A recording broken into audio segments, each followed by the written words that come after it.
The bond between Mandy and me was not something that emerged overnight. It was forged over years of shared challenges and triumphs. Both of us came from humble beginnings, shaped by hardworking parents who instilled the values of dedication and resilience. Mandy grew up in a modest home in Kent, where her father ran a small construction business, and her mother worked as a schoolteacher. Her upbringing imbued her with a strong sense of responsibility and a practical outlook on life. On the other hand, I spent my childhood in Surrey, surrounded by the bustling energy of a growing suburb. My father, a commercial lawyer, was a pivotal figure in my life. His discipline and ambition shaped my perspective on success.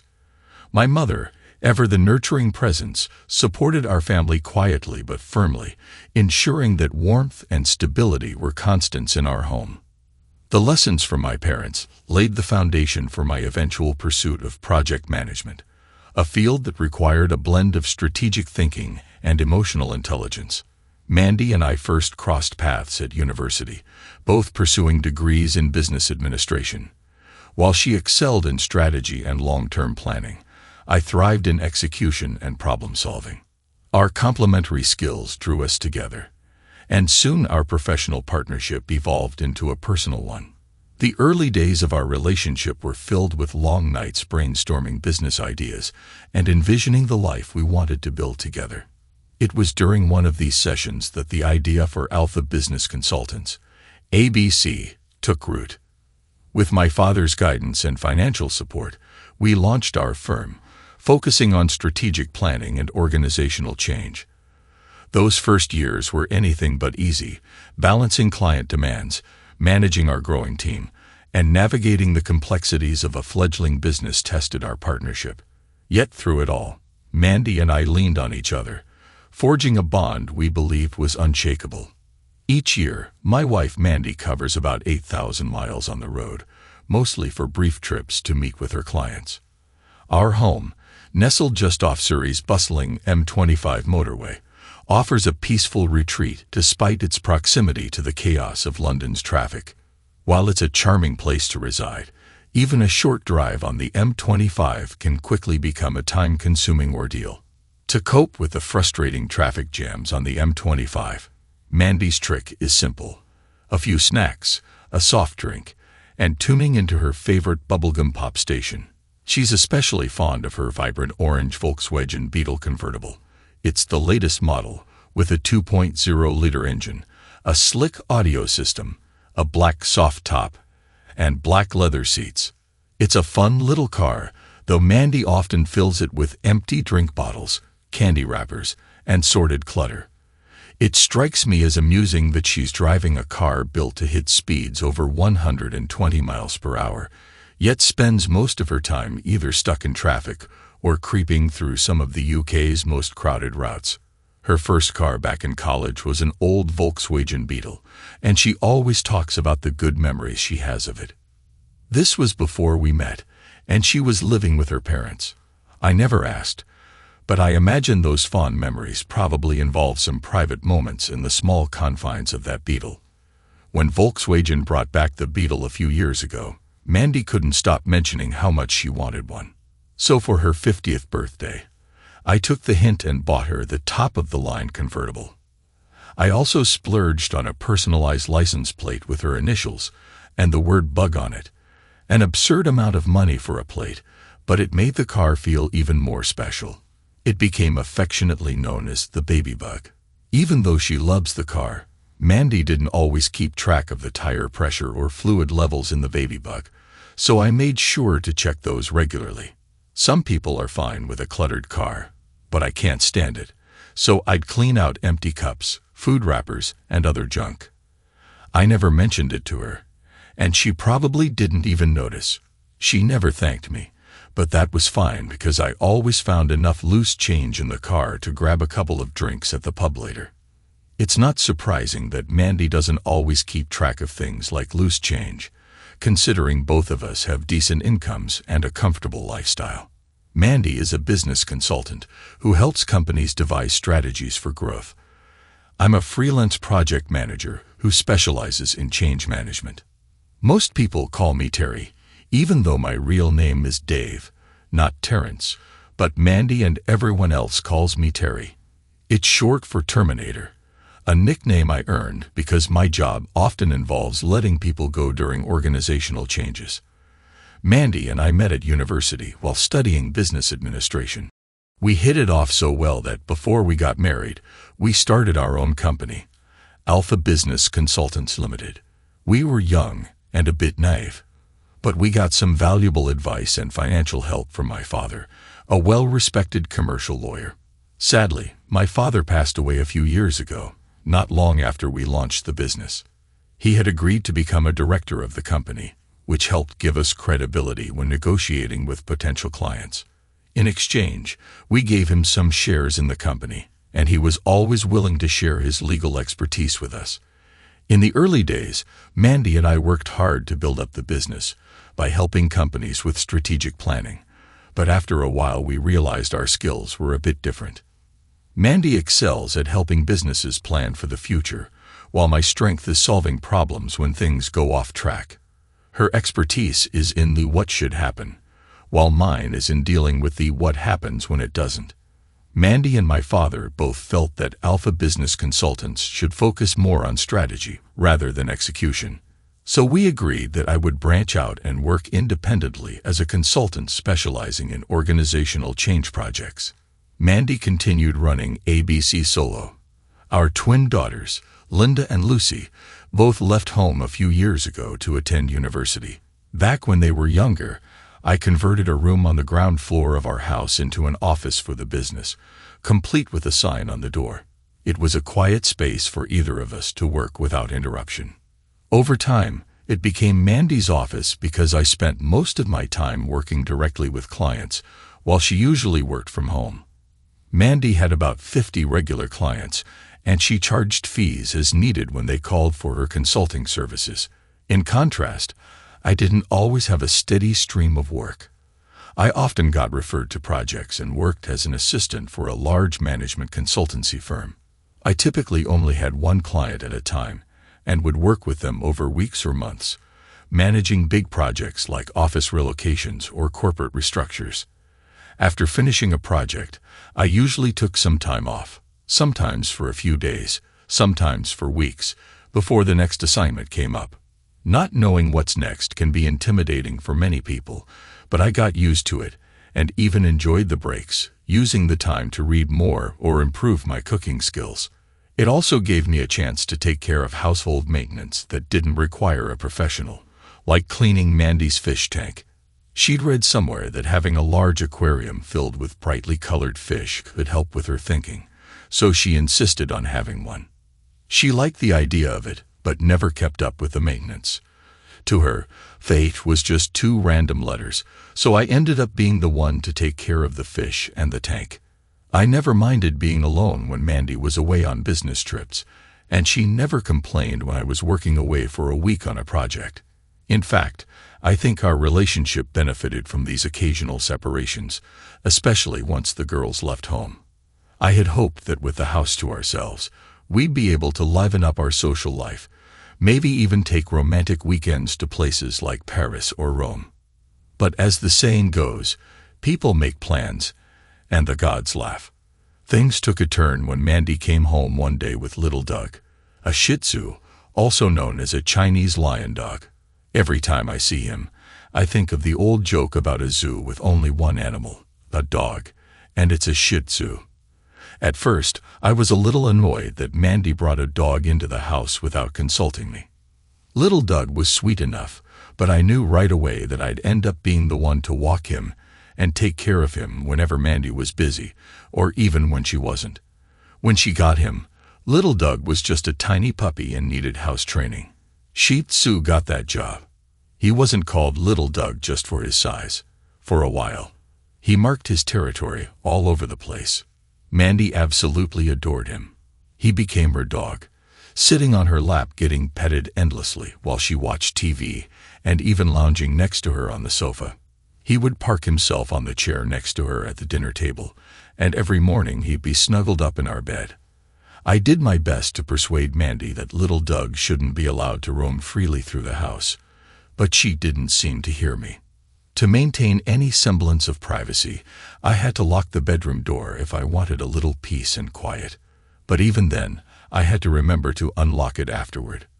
Otherwise, little Doug would start barking at me from behind the door, and Mandy would join in from inside, urging me to stop. One Sunday afternoon, I was cleaning up when I noticed a receipt on the floor next to a plastic bag. It was from the Ainsley House Hotel, a large country hotel about 20 miles away. The hotel had a well-known restaurant, but its main business came from its spa and conference center, hosting seminars, weddings, and corporate events.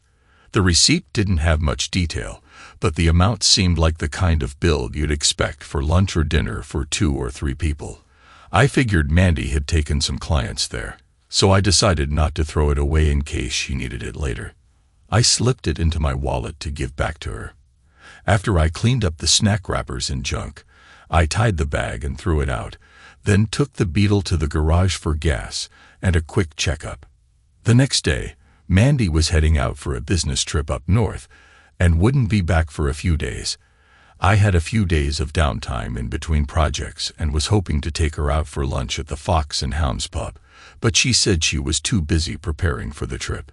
I was a little disappointed since Sundays had always been family days for us, and our daughters still carried on that tradition by calling us every Sunday. When I got back from the garage, I found Mandy in the living room, phone in hand, clearly in the middle of a long conversation with Lucy. I could hear the tail end of it and realized Lucy was going through another crisis. Linda was the calm one, always steady and laid back, while Lucy had a tendency to make things dramatic. When they had relationship problems, I tried to stay calm, offering support but not getting too involved. They both knew they could come to us for advice, but for the emotional stuff, like crying or gossiping, it was usually Mandy they turned to first. From what I overheard, Mandy was telling Lucy to let it go, move on, and not dwell on things. There are plenty of fish in the sea, she was saying, advising Lucy to focus on her life before rushing into anything new. I had no idea what had happened between Lucy and her boyfriend, so I didn't know what kind of advice to offer. Personally, I always believed in the Latin saying, festina lent. Hurry up slowly. It means you should take your time to think things through before acting. But I knew Lucy would have to make the decision herself, so I just asked Mandy to say hi to Lucy for me and went into the kitchen to prepare Sunday dinner. We usually had roast beef with Yorkshire puddings and fries on Sundays, and I found it relaxing to put it all together, especially with a good bottle of claret to wash it down. At dinner, Mandy wasn't in the mood to chat, but she did share what had been going on with Lucy and Linda. Lucy was doing well in her relationship and acing her schoolwork. While Lucy's situation was more complicated, her boyfriend had ended things after catching her kissing someone else. I commented that maybe the boyfriend would come around if given some time, but I wasn't optimistic about any reconciliation if Lucy started looking for other options. Mandy, on the other hand, thought Lucy should just forget the whole relationship and look for fun elsewhere. After dinner, I took little Doug for his evening walk. Once I made sure the little black bag with his waist was tightly sealed, I tossed it in the trash can outside. Later, I settled in front of the TV while Mandy retreated to her office to work on a presentation for a client. I loaded the dishwasher and eventually went to bed, but I had a hard time falling asleep. I was aware that Mandy had stayed up later than me, but when I woke up in the morning, I was greeted not by my wife, but by little Doug's foul-smelling dog breath in my face. Something quite wakes you up, like the stench of a Shih Tzu's morning breath. I quickly threw on some clothes, took little Doug out for his morning bathroom break, and then joined Mandy in the kitchen. Mornings were never our strong suit, and Mandy needed at least a couple of espressos before she could really function. We made small talk about the weather while we waited for the usual chaos of rush hour on the M25 to subside. After a brief kiss on the cheek, she petted little Doug and hopped into the Beetle, heading out for the day. It wasn't until after she left that I remembered the receipt in my wallet and decided to leave it on her desk when I got the chance. That's when I noticed the time on the receipt, 10:18 a.m. The amount seemed to match what you'd expect for a night stay. But why? Why had she needed a hotel when she just left for a business trip north? I figured I'd ask her about it later, assuming there was an easy explanation. But with some free time on my hands, I decided to check my calendar to see where I was supposed to be that week. It turned out that I was out of town, but Mandy had planned to be away for a few nights. The receipt was from the morning after she left, so it seemed like she'd only made it 20 miles before booking a night at the Ainsley House Hotel. I found it odd. If it were a business event, there'd be no reason to get a hotel room. I could have driven her back home, or even picked her up later. I sat in her office staring at the receipt. Nothing had seemed out of the ordinary lately, and we were still intimate regularly. So why the hotel? Was this proof of something more? I had no reason to suspect she was seeing anyone else, but now I couldn't shake the idea that maybe I was missing something. Why would she need a hotel room when I was often gone for work? Could she be doing both, staying at a hotel and seeing someone else? Or was there a simple explanation I wasn't seeing? I grabbed my phone and called the hotel number printed on the receipt, hoping to find out what was really going on. A woman answered the phone, and I asked if she could put me through to Mrs. Amanda Carmichael. "I'm sorry, sir," she said, "but Mrs. Carmichael hasn't checked in yet." I felt a brief sense of relief, but then she added, "Check-in isn't until noon, and it's only 10:30 now. Would you like me to leave a message for her?" I thought about leaving a message like, "Your husband called to check up on you," but I realized that probably wouldn't get me any closer to the truth, so I politely declined and made myself another cup of coffee. I didn't want to overthink this, but I also didn't want to sit around waiting for an explanation that might never come. I decided I needed to do something. Instead of waiting for Mandy to explain, I would take action. Maybe there was a perfectly innocent explanation, or maybe there was more to it than I was seeing. Either way, I couldn't stay in the dark. After putting little Doug outside and making sure he had a spot in the garden, I drove to Ainsley House Hotel. It was nearly noon when I arrived, and the first thing I noticed was the little Beetle parked in the lot. So Mandy had already checked in. I parked a few rows away and dialed her number. She picked up right away. "Hey Terry, how's it going?" Mandy asked. "I heard there was a major accident on the M25, and I wanted to make sure you're okay." I answered as calmly as I could. "Traffic's been a bit slow, but I didn't hear about any accident." "It's on the M25. You probably missed it," she said. "Oh, I'm just passing Watford." "Thanks for checking in," I replied. "Okay, call me when you get there," Mandy said before hanging up. I hung up, feeling unsettled. Was she just trying to cover her tracks, or was this all just an innocent misunderstanding? I decided to walk through the hotel and see if I could spot her. If I didn't find her in the public areas, I'd call her room directly and ask to meet her there. As I crossed the lobby, I noticed a bulletin board listing the events of the day. Monday was a quiet day for the hotel, except for one private event, scheduled in the Spa and Fitness Center at 7 p.m. I was curious, what kind of private party happens at a spa? Was it some kind of exclusive clothing optional event? Maybe Mandy had gotten involved in something like that. I approached the receptionist to ask about the event, but she seemed caught off guard by the question and politely told me she couldn't provide any details. In other words, it was none of my business. I figured I might get more information elsewhere, so I wandered over to the lobby bar and ordered a coffee. When I casually asked the waiter about the private party at the spa, he leaned in and gave me a knowing look. "Yeah, you could say it's a group of nudists," he said, "but that's not all. It's actually a pretty well-known regular event here. It's hosted by the local club of couples who practice open relationships." I almost choked on my coffee. "Really?" I managed to say, though my stomach had already started to churn. "And what's the deal with it?" He shrugged. "If you want to know more, just look up the Bottoms Up Club online. It's no secret around here." I stared at him for a moment, processing what he just told me. This wasn't the direction I expected to go in, but it was becoming clear that there was a lot I didn't know. As I sat there trying to wrap my head around the new information, I couldn't help but wonder, was Mandy really involved in something like this, or was I jumping to conclusions? I took a quick gulp of my coffee, pulled out my phone, and connected to the hotel's Wi-Fi. Finding the Bottoms Up Club was straightforward.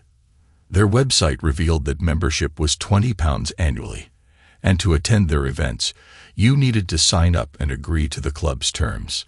The Mellow Monday Mix and Pick event, priced at £49 for single men, was hosted at the spa of a nearby hotel, starting at 7 p.m. The site also detailed the dress code, which included optional masks.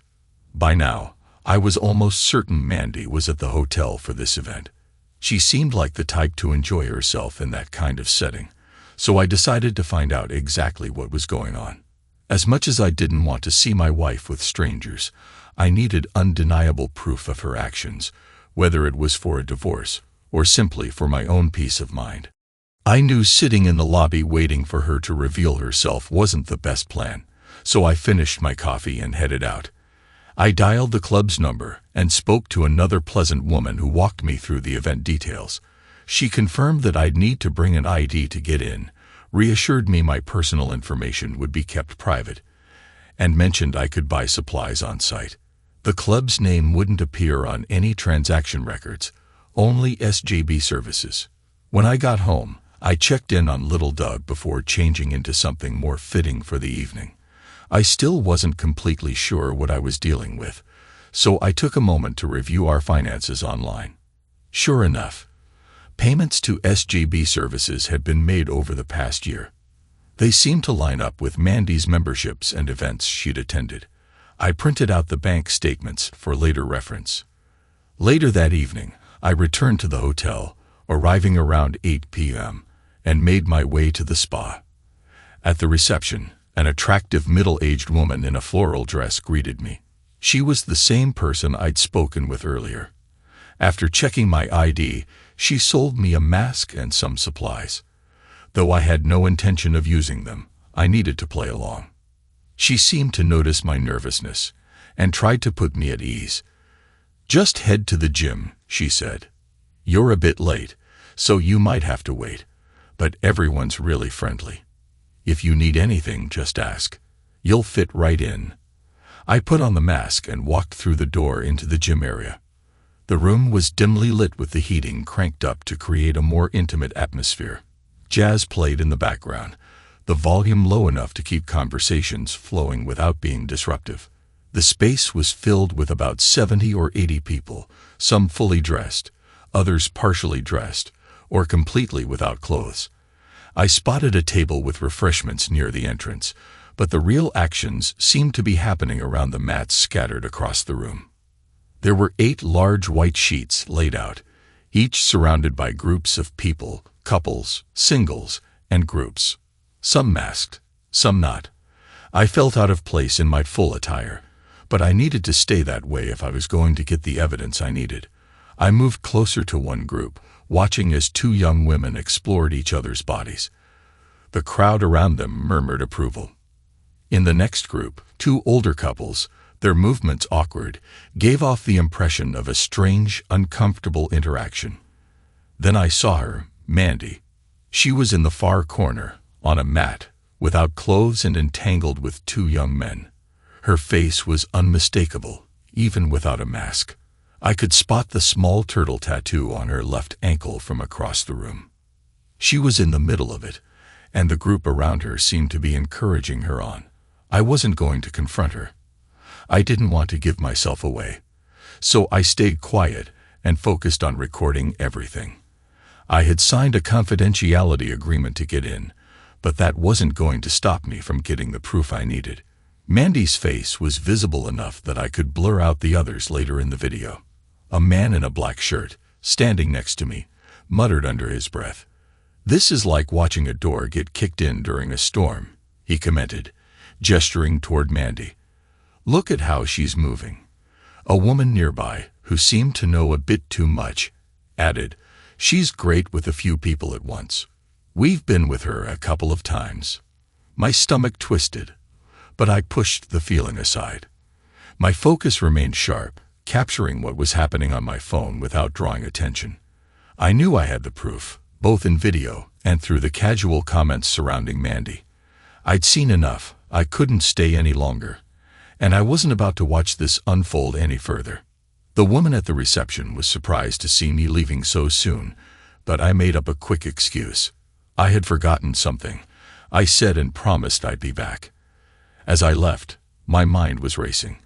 What I had just witnessed was enough to shatter everything. The woman I trusted was involved in something completely foreign to me. The part of me that was still holding on to some hope tried to rationalize it, but I knew what I had seen. I knew what she was doing. Our once special bond felt completely worthless now. I was still in shock, but as I drove away from the hotel, my body and mind began to process what I had just witnessed. A wave of nausea hit me, my stomach felt hollow, and bile crept up my throat as if I were experiencing food poisoning. Along with that, an overwhelming sadness gripped me, so deep that I had to sit in the car for a few minutes before I could even think about heading home. As time passed, I started to build a mental wall around my grief and anger. It wasn't any easier just because I understood how to handle such emotional shifts. I wasn't going to deny reality. I'd seen it with my own eyes. She had been involved with other people. Anger surged, but I accepted that I needed to deal with the inevitable changes that lay ahead. Grief and anger would be my constant companions for a while, but I knew I had to act. I wasn't about to waste time stuck in confusion over cause and effect. By the time I got back home, I had already started planning my next steps. I couldn't control what had happened, but I could control how I responded to it. I would face the changes head-on, and I wasn't going to let them overwhelm me. I would take charge, not just be dragged along by circumstances. I wanted to be proactive, not passive. That night, I took little Doug for a quick walk before attempting to numb the pain with a couple of drinks. I didn't sleep well and woke up feeling awful the next day, but I had to keep moving. Little Doug and I were headed to Cornwall. I'd always thought of it as the toe of England, the furthest point southwest, staring out at the vast Atlantic. These days, much of Cornwall had turned into a quiet haven for wealthy retirees who'd bought up the cottages once owned by local fishermen. The fishermen were long gone, replaced by elderly couples like Mr. and Mrs. Beach, who spent their days walking their dogs and enjoying the countryside. I considered taking little Doug to Belgium, but without a chip and a pet passport, it wasn't an option. For once, I was glad he didn't have a microchip. He couldn't be tracked. And in the end, Cornwall was a lot farther than Brussels anyway. The drive to Newquay took over 5 hours, with a brief stop to let little Doug stretch his legs. I dropped him off at the animal shelter there, telling the receptionist I'd found him wandering the streets of Newquay. She quickly recognized him as a Shih Tzu and assured me he'd find a home easily, especially with his cute size. I left relieved that he didn't seem upset or whiny, just a little confused as we said our goodbyes. Afterward, I decided to find a quiet pub. The man behind the counter at a gas station recommended the White Horse.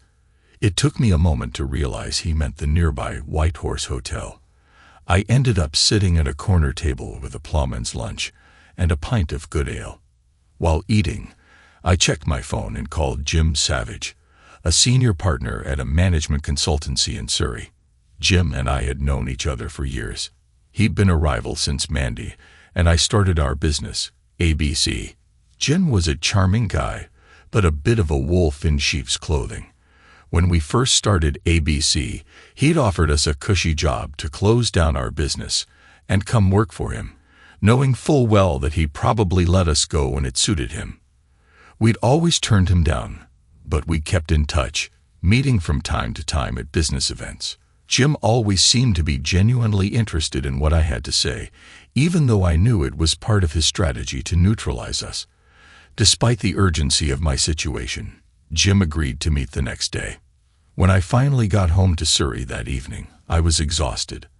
I planned to call Mandy to tell her about little Doug, but before I could dial, my phone rang. "Hi, Mandy," I answered. I was just about to call you. I have bad news, I continued. Little Doug somehow got out of the garden and was hit by a truck.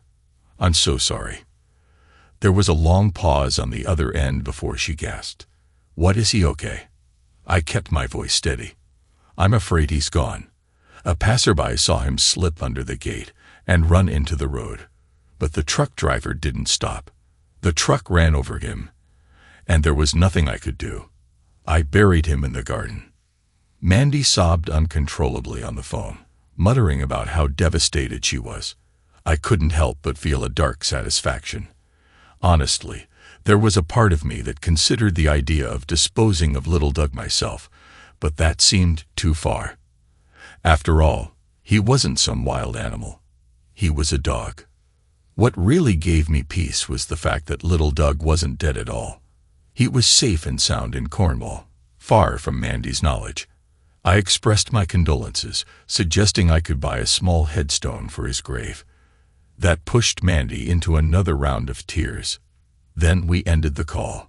She was clearly heartbroken, and I knew she would cry for hours mourning the loss of her beloved little dog. As I sat back, I felt a bitter sense of relief. At least I had some control over this situation. My meeting with Jim Savage went smoothly. After I outlined what I needed, he seemed confident that his company would accept the terms I proposed. He assured me they'd have a corporate lawyer draft an agreement for my review as soon as possible. On my way home, I stopped by a local real estate office to get an estimate of our house's market value. The figure they gave me was quite impressive, far more than I had expected. Mandy and I had talked about our retirement plans before, and we had agreed to keep the house and rent it out. We'd even run it by our daughters, and they were on board as long as we didn't sell. But now, with everything that had happened, I realized I'd need to change my approach. I didn't bother calling Mandy that night, even though I knew she'd likely be waiting for an update on how she was handling little Doug's end.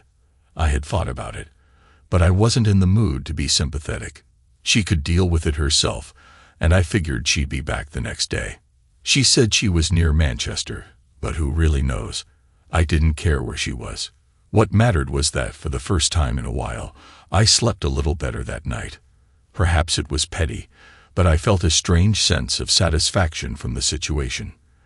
The next morning, I briefly wondered where little Doug had gone, but then it hit me. He was gone. I couldn't help but feel a sense of relief. I didn't have to feed him, walk him, or pick up after him anymore. That fleeting sense of relief, however, was quickly replaced by the realization that I had much bigger problems to handle. In England, divorce lawyers are called family solicitors, and they tend to specialize in divorce and other family-related issues. There are plenty of them to choose from, and honestly, they all seemed pretty similar. I didn't need a local one, so I set up an appointment with a family solicitor in Dorking. The name amused me, and the town wasn't far from where I was. I had time to liquidate before the meeting, so I spent the afternoon browsing personalized license plates online, visiting a jewelry store, and picking up some groceries. I also took a few calls from business associates. By the time I got to the law office, I was feeling a bit frazzled. Never in a million years did I think I'd be sitting in a solicitor's office discussing divorce. The secretary, noticing my tension, offered me coffee and tried to calm me down while I waited. The solicitor who saw me was another middle-aged woman. She listened intently to my story, but also advised me not to rush things. For a second, I wondered if she was trying to delay the process to earn more fees, but then I dismissed the thought. In my experience, lawyers are rarely in a hurry to wrap things up. They prefer to keep the billable hours flowing. I mentioned to her that the divorce petition could always be withdrawn later if necessary, although I had no intention of doing that. We discussed my options, and in the end, we decided to proceed with filing for divorce based on Mandy's infidelity. When Mandy came home that evening, I'd already decided I wasn't going to cook for her. I made a spicy beef curry, one of my favorites, that I knew she'd dislike. It worked out perfectly for me. I also used the opportunity to crack open some of my favorite Scottish craft beer. Over dinner, I casually mentioned the new contract I'd secured while she was away. I told her I'd be working in Yorkshire for a while, but she didn't seem to care much. She was still upset about little Doug. And when I told her I'd be leaving for Yorkshire the next morning and wouldn't be back until late Saturday night, she seemed disappointed. I didn't want to seem completely unfeeling, so after dinner I hugged her, and we sat down to watch TV together. She cried quietly over little Doug, and I sat beside her, my beer breath mingling with the curry fumes. My time in Yorkshire turned out to be very productive. The deal had already been finalized over the phone, and all the paperwork was ready for signing. I knew several of the directors involved, and they were thrilled to have me accept the initial 6-month assignment with the possibility of a permanent position. They also agreed to cover the cost of my move, temporary accommodation for 2 weeks, and half the rental costs for a place in Yorkshire. Everything was arranged so I could start immediately. Now, it was time to distance myself from Mandy even further. After checking into my hotel that evening, I was looking forward to a pint or two of local ale. I didn't want to waste time on the phone with Mandy, but she rang anyway. She had discovered that the fish in our tank had died earlier in the afternoon, and she was trying to break the news to me as gently as possible. She had no idea I was the one who stopped feeding them. I had simply stopped caring. "I'm so sorry, especially after everything with little Doug," she said. "I tried to do what I could, but I couldn't save them." "I'm sure it's too late now, Mandy," I replied. "Just leave the tank. I'll clean it when I get back tomorrow." Saturday was a brief stopover at home. I had returned early in the morning, but I planned to leave for Yorkshire again on Sunday. I had a long list of things to do, including sorting through paperwork while Mandy went shopping and made dinner. It kept her distracted. We spent a quiet evening in front of the TV with a couple of glasses of wine. Neither of us was in the mood for closeness. We were both exhausted. To my surprise, I slept deeply that night. When I woke up, the shock that had been hanging over me seemed to have eased. I felt like my mind had adjusted to the new reality. The feelings of alienation and despair were beginning to fade, replaced by a quiet resolve to push through and focus on what I could control. Although I still felt a deep emptiness inside, I knew I wasn't lost in grief. I had regained control by focusing on the immediate tasks in front of me. After lunch, I packed up my car, kissed Mandy goodbye, and drove off to Yorkshire. A few days later, when she was served with the divorce papers, she had no idea it was coming.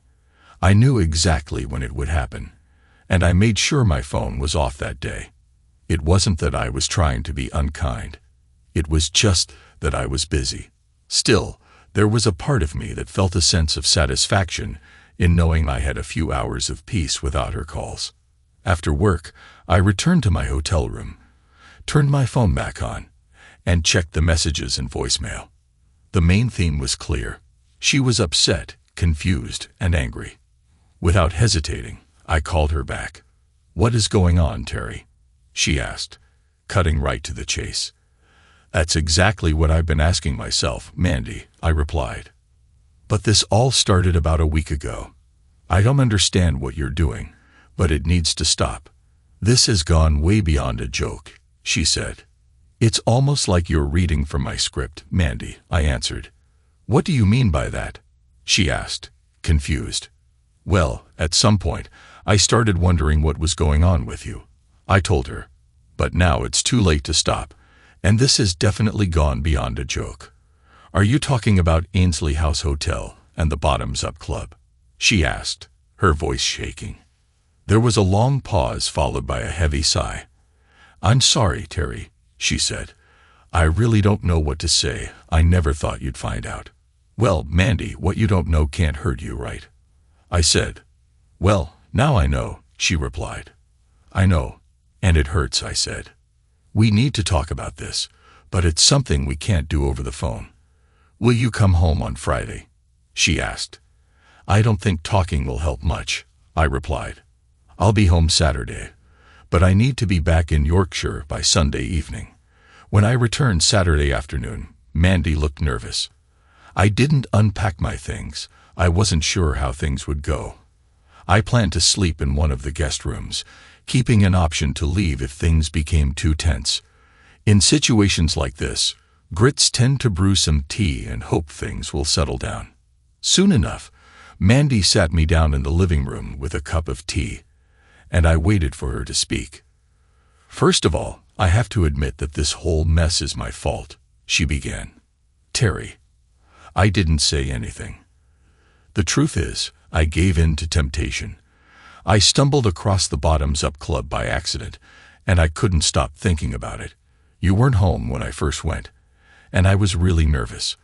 I even wore a masquerade mask because I thought no one would recognize me. I thought I could just observe, watch people perform, and see the show." I let her keep talking. "At first it was just as I imagined," she continued. "But then people started approaching me, and I couldn't resist. It didn't take long before I joined in. It was scary at first, but after the first time, I realized that these people were some of the most genuine, kind, and safe people I ever met. That's another reason I kept going back. I started to enjoy it. I like watching others have intimate moments, and I like being watched when I'm having intimate moments. Part of it is that intimate moments with other people can just be fun. It doesn't have to mean anything serious." She looked at me, waiting for my reaction. "I agree, Mandy," I said after a pause. "Intimate moments with other people can be fun." She smiled, clearly relieved. "As far as I'm concerned," I added, "as long as everyone's consenting, you can do whatever you want. No one should judge that." I sipped my tea as her smile quickly faded. I wanted to see how she would take it. She seemed to expect my response. She had a plan, and she was going to see it through. She admitted she made a mistake, but didn't seem to feel any regret or show any real remorse. It was clear to me that she wasn't planning to stop. "What I did with other men didn't change how I feel about you, Terry," she said. "I love you, and our life together is amazing. I just hope you can understand that having fun with other men in a safe space doesn't threaten what we have. If you're not into it, just ignore it. If you're not around, you won't even know." "I think you're mistaken, Mandy," I said. "And honestly, I've already seen more than enough to ignore." "What do you mean by that?" she asked, her voice trembling. "I know about the payments to the hotel and the club," I said flatly. "Are you saying you saw me there?" she asked, almost incredulous. I locked eyes with her. "A couple of weeks ago, I saw you at the club around 8 p.m. You were with two young guys. Some people mentioned that you enjoy having intimate moments in public." "My God," she gasped, horrified. "I'm so sorry. I can't believe you saw me. I didn't think you'd ever find out. But please, understand it was always just physical. It was an exciting adventure for me, that's all it ever was. I don't love anyone else, and I never wanted to. Looking back, I should have talked to you about it, but I wasn't sure how to tell you." "Well, Mandy, you're right about that," I said, my voice cold. "I wouldn't have been happy if you told me. Maybe it was more exciting for you because you were hiding it from me. I know you're hurt, and I understand why," she said, her voice soft. "But Terry, don't you think filing for divorce is a bit extreme?" "Don't think it's extreme, not with everything you've done," I replied. "You decided to betray me. You chose to give yourself to others, and I can't accept that. I want a divorce." Her shoulders slumped as she sighed deeply. "Can we at least think about what this will mean for everyone before we take this step? I just think we shouldn't rush into it without considering the consequences." "I'm already thinking about the consequences," I said. "We can take some time to think it through, but I don't expect my mind to change." I left Mandy to process things on her own and made my way to the Fox and Hounds for a drink. I've always had a soft spot for pubs, but there was something about this one that never quite felt right. Despite living in the area for years, I wasn't going to miss it. The regulars were a mix of pretentious middle-aged professionals who made me feel like I didn't belong. If I had the option, I'd take a pint of Yorkshire ale over any watery southern drink. I sipped on my tepid, lackluster pint and started thinking through my next move. When I returned, Mandy had already started getting dinner ready. I didn't bother unpacking. Instead, I dropped my bag in the guest room and grabbed a few things I needed from the master bedroom. Dinner conversation revolved around our daughters. Apparently, Lucy had taken Mandy's advice and was now actively looking for someone to replace her ex-boyfriend, who, to Lucy's frustration, had moved on with her best friend. I had no idea what a BFF was. I asked. Mandy explained it was short for best friend forever. I had my doubts about how long that friendship would last. I always thought of you as my best friend, I said. Mandy could tell I was distant, though I wasn't being rude about it. I don't think she fully realized just how much had shifted between us. Maybe she assumed that our earlier conversation had somehow worked out a truce. I wasn't about to correct her. Sunday morning came and I was up early. I made some toast and coffee, packed my bags, and headed out to Yorkshire. Before leaving, I double-checked the car to make sure I hadn't left anything belonging to Mandy, including a few business files I found tucked in the back seat. I just passed Watford when my phone rang. "Where are you?" Mandy asked. "Did you take the Beetle to the garage?" "No," I replied. "I grabbed the little bug and am heading back to Yorkshire." "I don't get it," she said. "Why didn't you say goodbye? And why take the little bug?" "I just felt like it," I answered. "You were still asleep." There was a pause as she processed what I'd said. "I don't understand," she finally said. "What am I supposed to do without the Beetle?" "You've got other cars," I said. "Well, the one I usually drive." "I'm sure you'll manage," I replied. "Just be careful and don't mess up the bug." By the next day, I had bought a red Mazda MX-5 convertible from a dealership in Yorkshire, using the Beetle as a partial trade-in, but keeping the personalized plates. I had all the paperwork sorted and even posted an ad for the plates online. Mandy wasn't happy when she found out. A week later, she called furious. "How am I supposed to get my car back?" she demanded. "I sold it," I told her flatly. "What do you mean you sold it?" she shouted. "That's my car." "Actually," I said, "it's mine. My name's on the registration." "This isn't fair, Terry." "Maybe not," I replied, "but you could say I gave it to you. And taking it back. Not much different from what you did to me." "Don't be petty, Terry," she snapped. "It's not the same. You're being ridiculous." "But fine, I understand what you mean. If you stop this nonsense and come home, we can work things out." I didn't respond right away. "I'll come back to you when I'm ready," I said. For the next week, Mandy called me every day, asking me to come back to Surrey to talk and sort things out. The conversation was always the same. Until the day she found out I had sold my shares in ABC.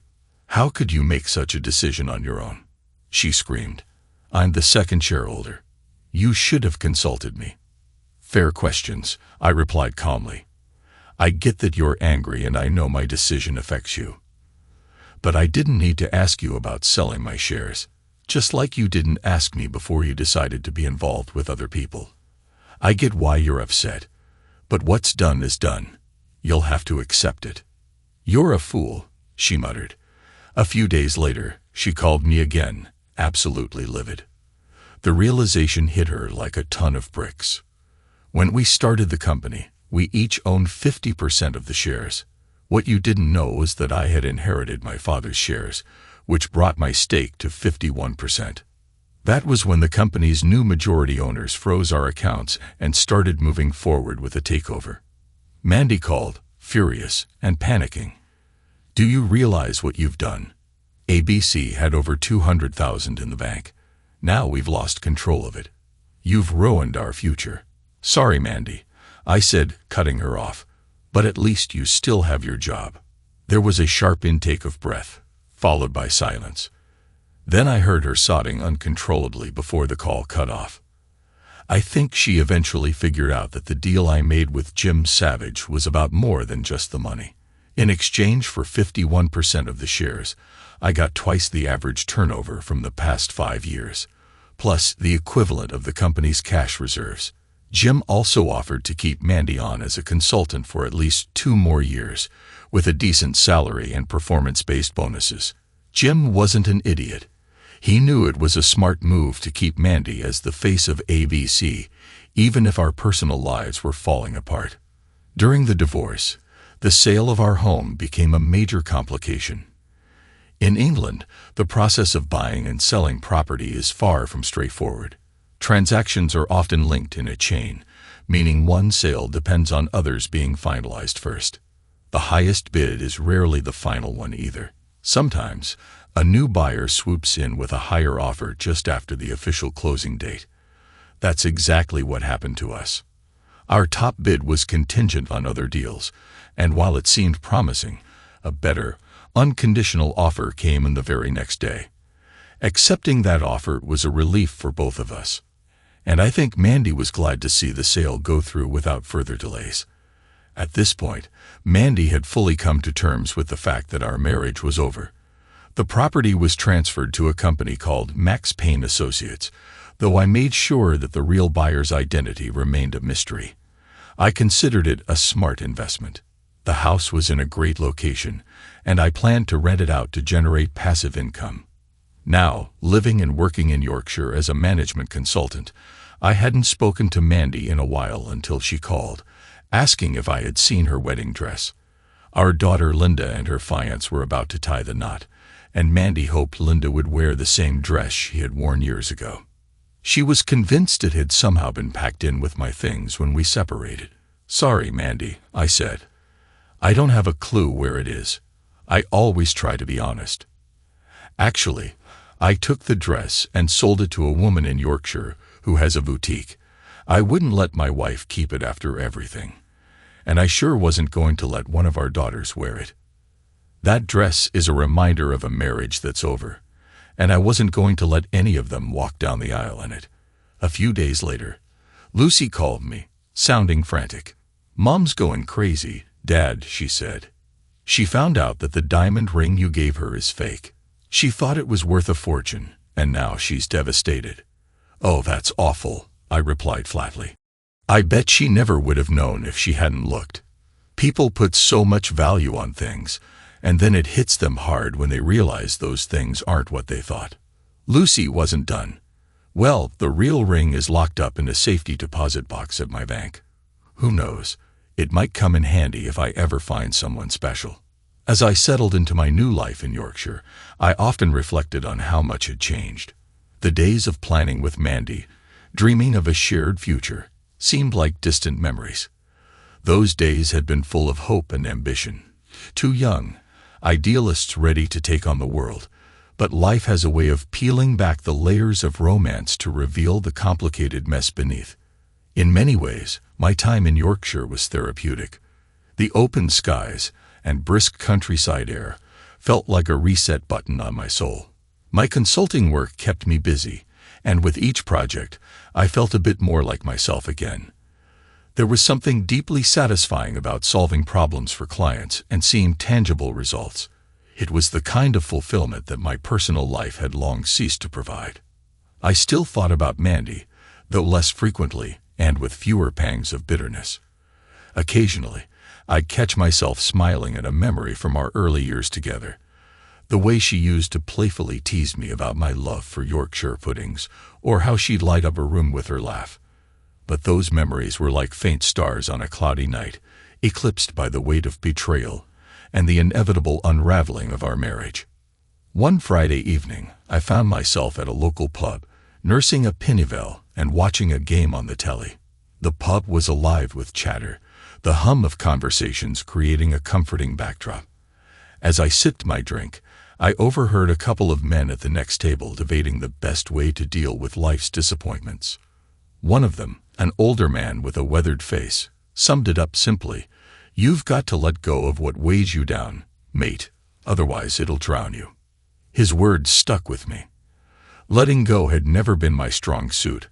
I was a planner, a fixer, someone who thrived on control, but life with Mandy had taught me that some things were beyond my ability to repair. Back at my flat that night, I decided to clear out the last remnants of my old life. There was a box of photographs, letters, and other mementos tucked away in a closet. As I sorted through them, I came across a picture of Mandy and me from our university days. We were at the beach, grinning like fools, arms wrapped around each other. I couldn't help but laugh at how young and clueless we looked. I slipped the photo into a drawer, deciding it deserved a place in my life.